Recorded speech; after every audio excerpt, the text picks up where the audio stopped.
Muy buenos días. Vamos a comenzar nuestra clase de geografía el día de hoy con un nuevo tema muy interesante que vamos a estar viendo en este día. Acuérdate que estuvimos viendo en la clase pasada sobre los biomas, estos diferentes tipos de ecosistemas que se juntaron y tuvieron unas mismas características y dieron paso a lo que eran los biomas: selva, tundra, taiga, bosques, desiertos, estepas. Son parte de los principales tipos de biomas que hay alrededor del mundo, ¿sí? En esta ocasión vamos a ver otro tema y vamos a ver lo que es la biodiversidad. A partir de lo que estuvimos viendo en la clase pasada, en estos diferentes tipos de biomas estuvimos viendo parte de la flora y la fauna que hay en esos biomas. Hay diferentes tipos de flora y de fauna según cada bioma en el que estuvimos revisando. Por ejemplo, la misma flora y la misma fauna no es la misma que el desierto, que en el bosque. Si no hay los mismos animales, no hay las mismas plantas que hay, por ejemplo, en el desierto, no hay, por ejemplo, un árbol de frutas muy frondoso, o no hay un pino muy verde, porque obviamente no hay el suficiente agua, las suficientes precipitaciones para que se pueda dar ese tipo de vegetación ahí. Los animales también no pueden sobrevivir a altas temperaturas.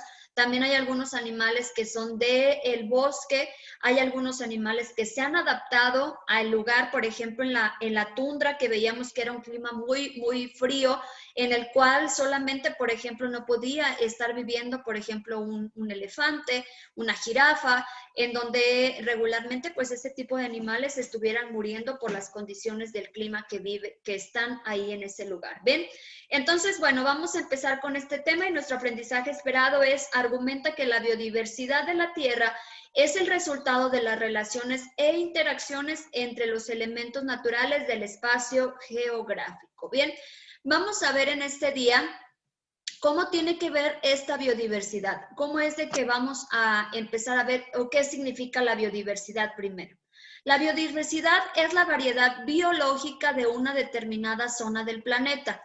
Puede ser de tres tipos: la genética, de especies y de hábitat. O sea, la biodiversidad es esta variedad de cosas, puede ser, ya les dije, de algo genético, o sea, de especies, de lugares que están ahí en ese lugar, de zonas en ese lugar. Y hay cuatro factores que ayudan a mantener la biodiversidad, que son la complejidad del sistema, el estado de sucesión y la presencia de factores limitales como la inercia, ¿sí? En este caso vamos a estar viendo, bueno, aquí ya viste el concepto de lo que es la biodiversidad. Tienes que entender primero qué es la biodiversidad. Es esta variedad biológica, ¿sí? Biológica de una determinada zona, de alguna zona del planeta, ¿ok?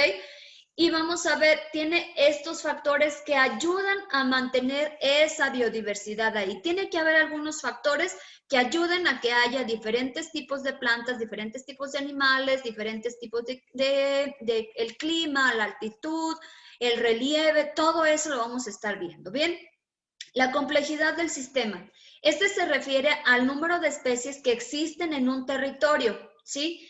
Y las interrelaciones que hay entre ellas. Por ejemplo, esta es un ejemplo sobre lo que es un ejemplo de lo que es la complejidad del sistema, ¿sí? Esta es una cadena trófica. Esta es una imagen de una cadena trófica, un ejemplo de una cadena trófica, en el cual vemos, por ejemplo, lo que podemos llamarle también alimenticia, en lo que vemos, por ejemplo, una planta primero y luego pues está el caracol, que son de los que se alimentan, los saltamontes, y ellos mismos pues van haciendo así como que su cadenita, y el caracol va a la paloma, y los saltamontes pues a la paloma también, y el halcón pues a la musaraña, y la paloma y el sapo. Sí, es la complejidad del sistema. O sea, cómo es de que tiene que haber este tipo de cadenas para que pueda haber también un sistema. Si no hubiera este tipo de cadenas, obviamente también hubiera muchas cosas que no pudieran existir. Tiene que haber esta cadena alimenticia para que pueda ser algo, una biodiversidad, para que pueda existir la biodiversidad, ¿sí? También es la sucesión ecológica. Se refiere a los cambios en las especies que forman una comunidad a través del tiempo. Existen dos tipos, la primaria y la secundaria. La primaria inicia su proceso de forma natural en un medio de nueva formación, como suelos volcánicos o lagos. Acuérdense que ya estuvimos viendo los suelos volcánicos que se inician sobre una erupción volcánica y se va construyendo nuevo suelo, ¿sí? Se va construyendo nuevo suelo y entonces aquí esta es una imagen de lo que es una sucesión ecológica primaria, ¿sí? Aquí es donde empieza, por ejemplo, está un suelo sin nada, empieza a crecer unos pocos arbustos, después ya con el clima, con los diferentes tipos de factores que hay en ese lugar, hace que se dé algo, un cierto tipo de vegetación, de flora ahí en ese lugar, y empiezan a crecer este tipo de sucesión. Ahora, la sucesión secundaria es el proceso de cambio que comienza en un suelo o medio o un suelo ya ocupado. Esto ocurre muchas veces, por ejemplo, cuando está una zona ya, una sucesión ya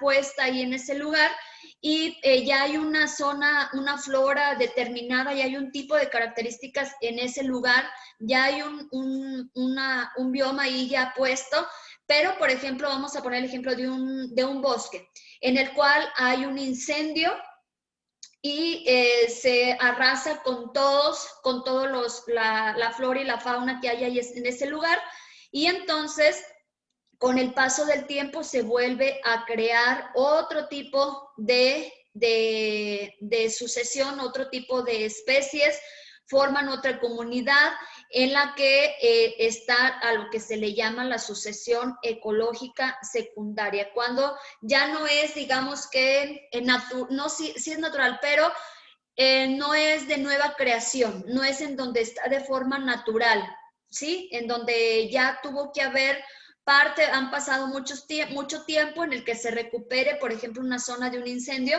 pues vuelve a pasar mucho tiempo en lo que se vuelve a recuperar. Sí, entonces, esta es una imagen de esta que estoy moviendo, de lo que es una sucesión secundaria, ¿sí? Una sucesión ecológica secundaria. Recuerden que esto es parte de lo que son factores que tienen que tener parte para que haya una buena biodiversidad, ¿sí? La presencia de los factores limitantes. Este se refiere a la existencia de condiciones para el desarrollo de la vida, por ejemplo, la luz solar o la presencia de agua. Si no hubiera mucha cantidad de luz solar y de las precipitaciones, acuérdense que las precipitaciones tienen mucho que ver en los climas y en los diferentes tipos de biomas también, ¿sí? Y ahorita en la biodiversidad. Y lo que es la inercia. La inercia se refiere a la capacidad de un sistema a resistir un cambio o a recuperarse de este, ¿sí? Este tipo por ejemplo, lo que les decía del bosque, ¿qué capacidad tiene el bosque para poderse recuperar a una tala excesiva o a recuperarse de un incendio? ¿Qué capacidad tiene para poder levantarse algo así? Sí, este es uno de los factores que tiene que tener para que haya biodiversidad alrededor de este tipo de sistemas, ¿bien? De ciertos lugares.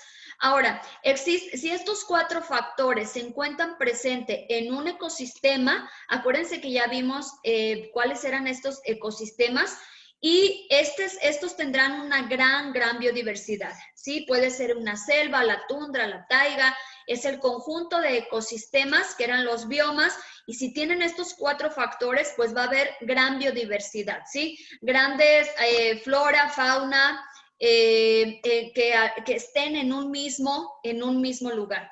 Hay diversos elementos del componente natural que ayudan a su existencia y el florecimiento, además de factores climáticos como la latitud, el tipo de relieve, la presencia de cuerpos de agua o la cercanía con los océanos. Esto favorece también la biodiversidad. También que cerca estés de los cuerpos de agua, de los factores del clima, como la latitud, en qué latitud te encuentres, porque acuérdate que entre más lejos estés del Ecuador, pues mayor cantidad de frío va a ser y la probabilidad de que tengas biodiversidad también va a disminuir porque no hay mucho cómo adaptarse a climas tan extremos como son los polares. Bien, entonces México es un país considerado con gran diversidad debido a que tiene muchos de estos factores.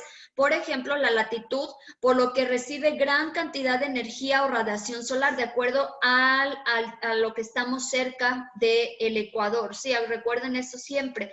Además, se encuentra situado entre dos grandes océanos, que es el Atlántico al este y el Pacífico, que estamos al oeste, lo que permite que grandes cantidades de humedad sean transportadas al interior del territorio. Sí, entonces, aquí es donde México se cataloga como un gran país de gran diversidad, ¿sí?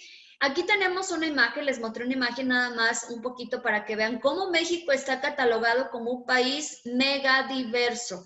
Tenemos diferentes tipos de flora, de fauna, diferentes tipos de clima, tan solo en México, por eso es de que de un lado del norte podemos tener un desierto y en el sur podemos tener una selva, por eso es en la altitud en la que nos encontramos, en la zona que nos encontramos, es que favorece, tenemos todos estos tipos de factores, la altitud, tenemos estas cadenas en las que favorece que haya gran diversidad alrededor de todo México, ¿sí?